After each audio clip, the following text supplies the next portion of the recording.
What if the quiet pines of northern Wisconsin were never quiet at all? The timber held sound like a lung, inhaling secrets and exhaling short, sharp warnings in the winter wind. Step off the marked trail after dark, and the woods took you into their mouth. Old-timers whispered at diners over coffee that maps had changed without fanfare, trails rerouted and place names quietly scrubbed. In November of 2009, blood-painted frost-white sedge near a frozen creek, arterial and bright, with no deer body to account for it, only a strange pattern of prints that did not match bear, wolf, or boot, and a silence from the sheriff's office that felt colder than the air. It began long before the strip malls and gas stations, when the land was mostly muskeg and hardwood, when smoke curled in straight lines from logging camps and the river carried new-felled giants. Timber crews told stories in the 1890s of something that moved without snapping twigs, something that circled camps after midnight, when the men pretended to sleep and gripped their axes like prayer. Dogs howled between trees and then fell silent in an instant, as if a hand squeezed their throats. In the spring of 1911, a camp cook hung fish on a rack and found them gone at sunrise, hooks bent into arcs, footprints pressed into cold mud that seemed to swell and blur as if the ground had changed its mind. Prohibition years brought bootleggers who ran whiskey along dirt roads that crumbled under snowmelt. A Model T was found sunk up to its windows in a cedar bog, doors open, crates floating like sodden coffins. Sheriff's notes from 1934 described unusual spoor, elongated and heavy, moving in a line that cut across a frozen pond, then suddenly veered as if the walker had decided to walk under the ice. The page ended mid-sentence. Deer camps in the 1950s pinned license plates to cabin walls and shot buck in clean broadside kills, but a few hunters came back pale and empty-handed, insisting the deer tracks had stopped at a windbreak and simply didn't start again on the other side. Summer storms peeled bark from birch like curls of old paper. In 1968, a derecho flattened miles of forest and exposed a foundation where no homestead had been known. The stairwell descended into the cold earth. County workers covered it, said sinkhole, said hazard, fenced it for a season, and then the fence vanished. In the late 70s, trout fishermen told of a low hum under the river's chatter, a sound felt in the teeth more than heard, the sort of resonance that loosened screws. Bait stores kept odd hours, lights on after midnight, shadows crossing the back room with a halting gait. People laughed at the stories over pancakes and bacon, the kind of laughter that checks the clock and glances at the door. Disappearances rarely began with screams. They started with missing pages on calendars, with messages scrawled on napkins that never reached the right person, with a truck parked nose first at a trailhead and butter-scented coffee cooling in a thermos. In October of 1993, a high school track star named Eli took a shortcut through Tamarack at dusk on his way to his grandmother's house. He never arrived. Search teams dragged the marsh where the reeds rattled like dry bones, lined up with orange vests in shoulder-to-shoulder grids, and found only his shoe lodged in cattail muck. The laces were tied. There was a mark in the mud that looked like the bowl of a spoon pressed flat. Families organized their own searches when the official ones thinned. They put flyers under windshield wipers, stapled them to telephone poles until the damp warped the paper into curls. A woman named Joyce kept a crock pot running at the community center for a month, ladling chili that tasted of cumin and grief. Late winter of 2002, a father and daughter didn't return from snowshoeing. Their trail cut across a meadow dimpled with vole tunnels, pressed neat and even, then scattered, then stopped in an open sweep with no trees close enough to climb. A scarf lay on the snow like a gray tongue. The DNR posted signs reminding hikers to carry whistles. The county board held a meeting with too many microphones and not enough light, where rumors gathered in a hot cloud. Black bears out of range, cougars drifting through, drug labs tucked in with the jack pine, a human predator. Pressure built when a local TV anchor's cousin vanished near a fire road north of Park Falls. For a week, reports ran every night at 6. Then came the change. Deputies were told not to speak to press unless it cleared through a single public information officer. Reporters started finding doors closed, calls unreturned. A librarian who had kept a clipping file noticed thin gaps where stories had been pulled. In spring of 2010, a farmer reported finding a torn wallet and a smear of something dark on an abandoned game trail, and 2 days later, he told his wife they must have been mistaken. The trail had been cleaned up, as if the forest had swept itself. Whispers drifted toward a colder explanation. In 2012, hunters found yellow tape tucked low among ferns, the kind used at crash sites, printed with federal lettering. The tape ran in a rough circle the size of a small town block. No crash had been reported.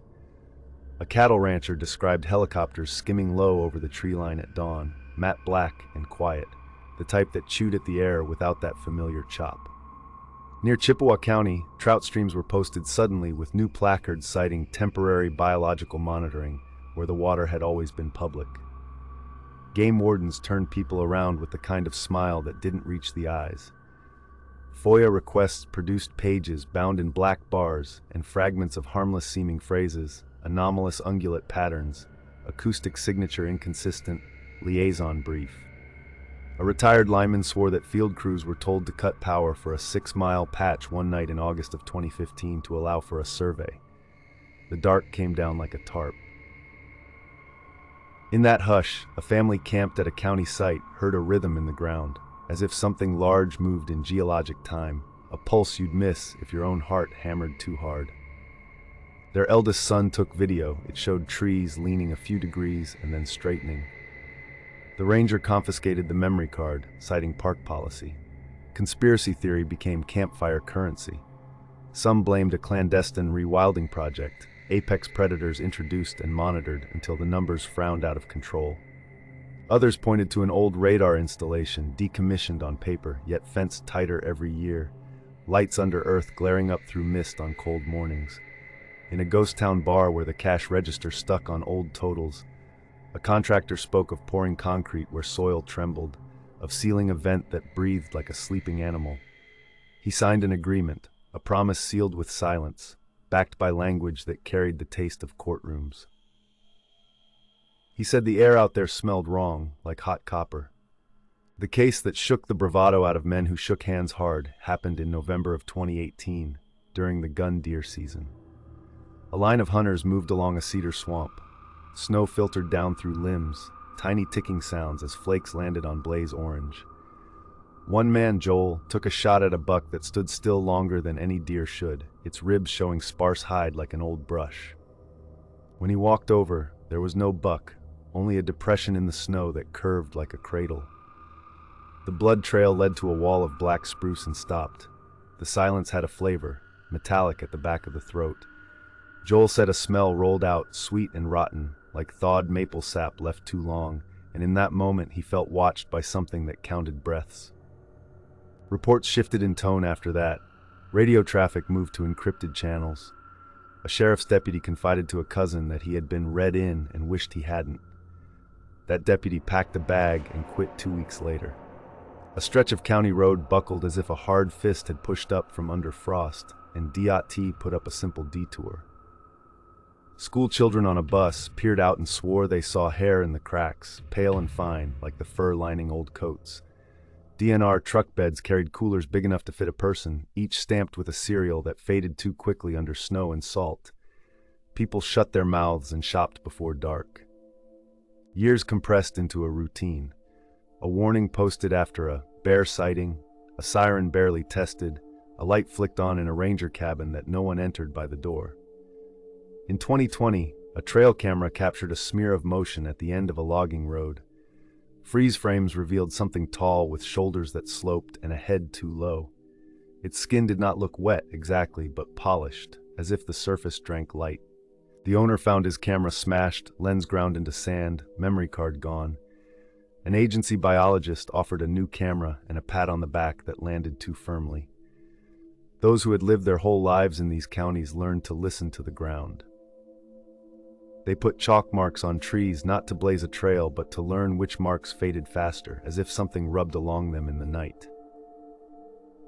Livestock fences were repaired twice as often, with extra wire threaded low to deter whatever slid under. A postal carrier altered her route to avoid a run of boxes down a narrow road. The air there felt like it gathered in her ears, like diving too deep. A boy in winter boots pressed his palms to a ditch culvert and yanked them back with a gasp. The metal pulsed, and the snow around it had melted in a perfect oval. This investigation, stitched together from missing pieces and hands that shook, ended not with a tidy answer, but with a corridor of shadow between trees and a breath held a little too long. People asked whether a legend could learn to use doors, whether the government fenced something that learned to step over fences. A girl in Ashland dreamed of elk moving through fog, except the fog moved the elk, not the other way around, shaping their bodies into long versions of themselves. A volunteer firefighter followed tracks onto a county road one March morning and realized the prints were set in the hard asphalt, pressed into tar like fingers kneading bread. The question remained whether silence kept panic at bay or simply gave the dark room to grow. One thing had become clear in the cold hours before dawn. Whatever moved out there moved with purpose, and the footprint it left wasn't always on the ground. Close the curtains. Lock the slider that sticks. Keep the porch light working and the batteries fresh, because the night around those lakes didn't forget. If you want to know what hunts that timber and what deals were struck to keep it hunting, walk with us again and don't lag behind. Subscribe for more Midnight Legends.